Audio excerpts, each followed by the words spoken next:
Prezados colegas, senhores advogados, senhoras advogadas, hoje estamos recebendo aqui no Shigemori Cursos Jurídicos a ilustre presença do nosso colega advogado, Dr. Sérgio Peroni. Dr. Sérgio Peroni é advogado trabalhista, atua aqui em São Paulo, com escritório próprio, é também especialista em processo civil, tendo concluído seus estudos na Faculdade da Madre de Jesus, e também é especialista em direito bancário. E hoje o Dr. Peroni está aqui conosco para abordar aí o tema da gratuidade de justiça no processo de trabalho. É isso, doutor? É isso. E após a apresentação dele, nós voltamos aqui para mais informações. Doutor Sérgio, seja bem-vindo. Muito obrigado pela sua presença. Uma grande honra recebê-lo aqui.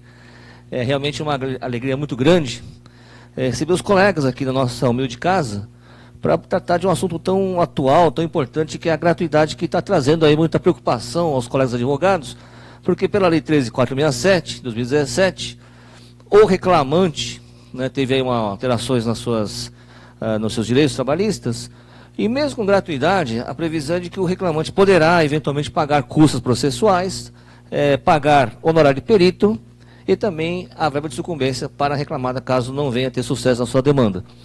Então, isso preocupa muito, porque o reclamante geralmente é a pessoa humilde, pobre, né, doutor?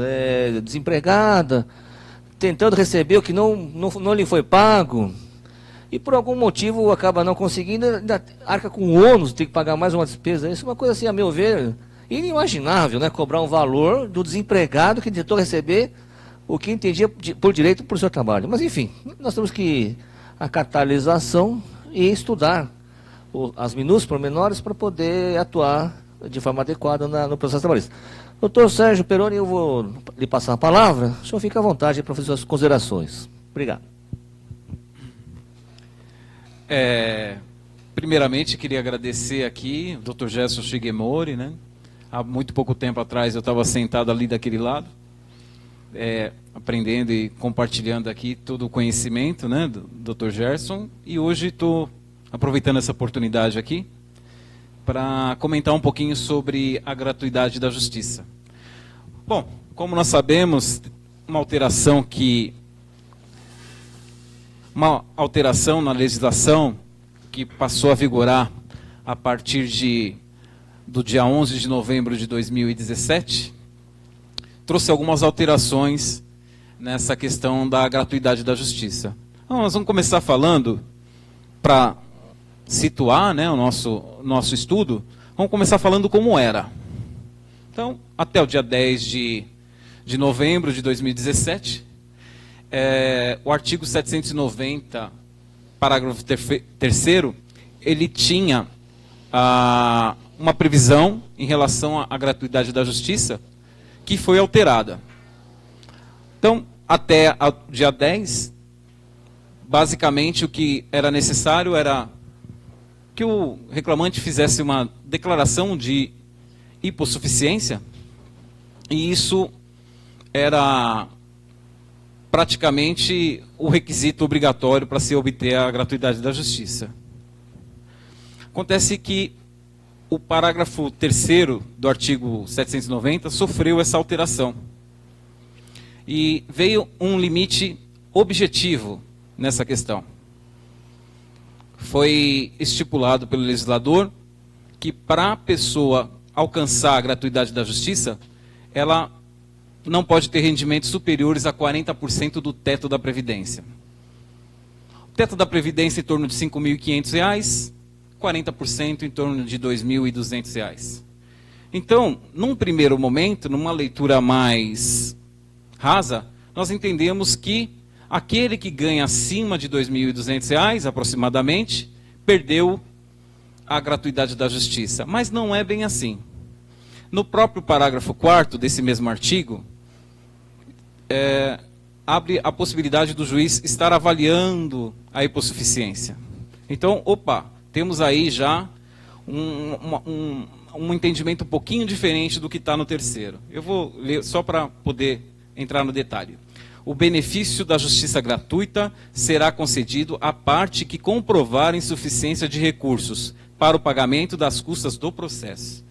Vejamos que essa previsão, ela está dentro dos 40%, está fora dos 40%, nenhuma das anteriores. Então é uma questão que nós precisamos avaliar. Meu entendimento é de que, se a pessoa tem a renda até os 40%, o juiz pode nomear, pode designar a justiça gratuita mesmo de ofício. Nos casos onde a pessoa tem uma renda superior a esse valor, o juiz pode avaliar a questão se a pessoa tem ou não condições. E aí cabe a nós fundamentar esse pedido, né, para que o juiz tenha como avaliar. A outra questão que está bastante polêmica é a questão dos honorários de periciais, no caso de perder, né? A parte que perde, ela é condenada ao pagamento dos honorários periciais e a verba de sucumbência. Nós vamos entrar agora no detalhe de cada uma das duas. Honorários periciais. Era previsto no artigo 790-B a seguinte redação: a responsabilidade pelo pagamento dos honorários periciais é da parte sucumbente, na pretensão do objeto da perícia, salvo se beneficiar da justiça gratuita. O que alterou? Onde está escrito salvo se beneficiar da justiça gratuita, passou a ter o seguinte texto: ainda que beneficiário da justiça gratuita. Então, essa mudança, ela traz um impacto muito, no meu entender, muito austero em relação ao reclamante. Porque se o reclamante perde na perícia, ele, pela previsão, mesmo sendo beneficiário da justiça gratuita, ele poderia ser condenado ao pagamento dessas verbas referentes aos custos dos honorários do perito.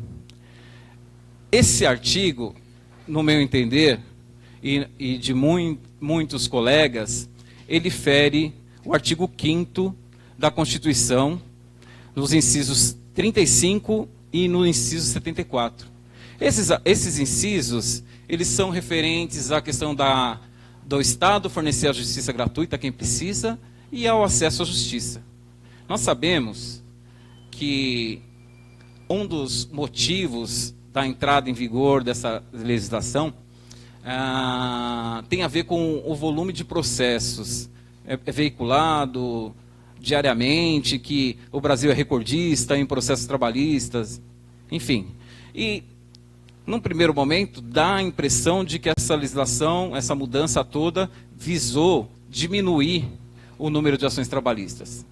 Bom, aqui no Brasil a gente tem algumas peculiaridades, né? Eu tenho um amigo que diz para mim que aqui no Brasil, quando o cachorro está com pulgas, mata-se o cachorro, né?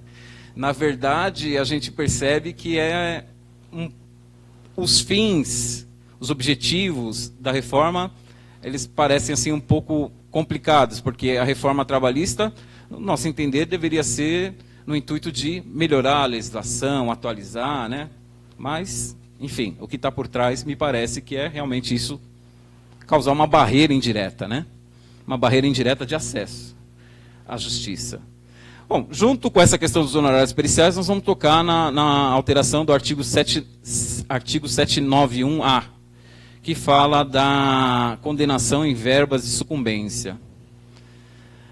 Para nós, advogados, né, veio essa alteração, onde o artigo prevê a condenação da parte perdedora ao pagamento de verba de sucumbência, que vai de 5% a 15%, a ser avaliado pelo juiz, conforme o zelo, a dedicação, enfim, as questões que nós já sabemos. Mas e isso é constitucional? Não é constitucional? Vai acontecer mesmo na prática? Não vai? São dúvidas que os reclamantes vêm perguntar para a gente, né? No atendimento agora, eles se deparam com essas notícias, né? E eles vêm perguntar para a gente. Aí nós demos uma pesquisadinha para saber como é que está o andamento disso, né? Primeira questão que acho que vale a pena tocar é que todas essas alterações, elas falam que o juiz poderá, mas não está dizendo assim que o juiz terá de fazer. Então, assim, esse é um primeiro ponto que a gente precisa esclarecer bem. A segunda questão é que isso está sendo discutido também.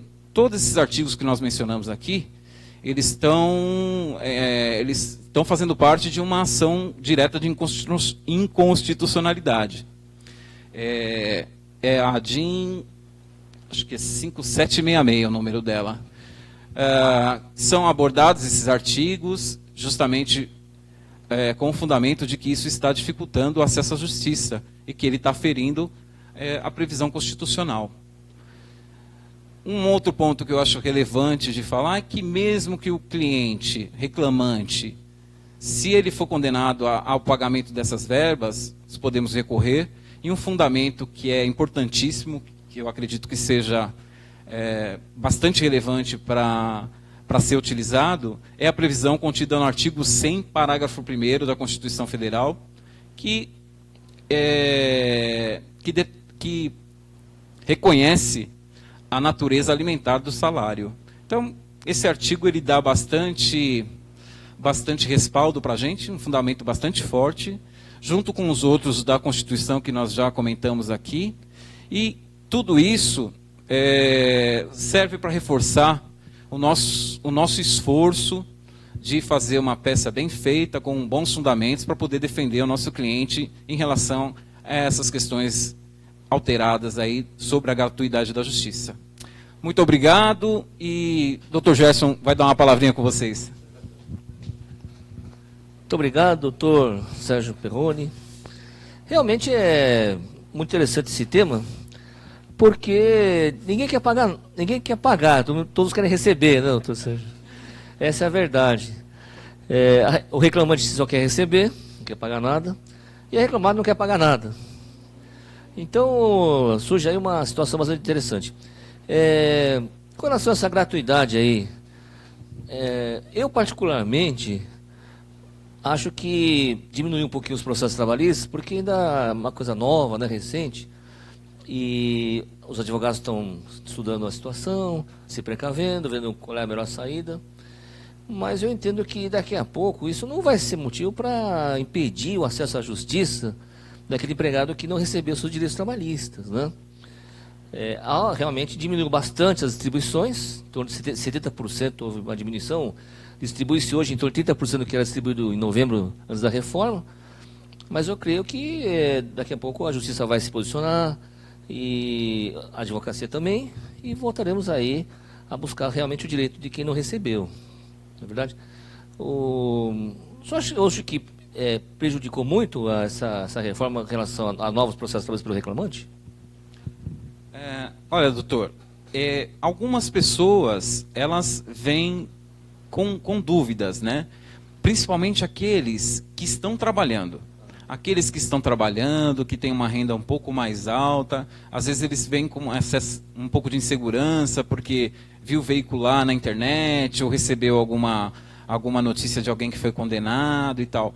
Mas, apesar disso, o que eu tenho passado para os meus clientes é que, assim, se você tem convicção daquele direito seu que foi violado, não tem por que você não entrar para defender esse direito. Porque, mesmo que no risco da condenação, mesmo que ocorra, nós temos toda a estrutura jurídica para poder buscar essa reversão, né? Então é isso que eu tenho passado. Agora, o reclamante que está desempregado, primeiro que se ele já não tem renda, então ele não tem a questão dos 40% do teto, né? Facilmente comprovado. Os demais a gente tem conversado nesse sentido. Isso. Muito bem. É um tema ainda muito polêmico, que requer bastante estudo. Vamos voltar a discutir isso em outros contatos, outras oportunidades. E agradeço muito a sua vinda aqui, né, a sua abordagem muito técnica, muito precisa. E fico muito agradecido mesmo. Muito obrigado por ter vindo, doutor Sérgio. Obrigado mesmo, viu? Espero vê-lo novamente. Aproveitando aqui o finalzinho, só queria divulgar aqui um curso de justa causa e dispensa indireta, que nós vamos elaborar dia 28 e 29 agora de março, das 19 às 22. É um curso que vai abordar toda a parte de justa causa do 482 e a dispensa indireta do artigo 483 da CLT. Esse curso vai ser oferecido somente online. Então, os interessados deverão fazer inscrição aqui com a Isabelle, pelo e-mail assistente2@shigemori.com.br e assistir à distância. Não teremos a parte presencial nesse curso. Espero que os senhores tenham gostado. Voltaremos aí em outras ocasiões. Muito obrigado mesmo, grande abraço, que Deus os abençoe. Obrigado.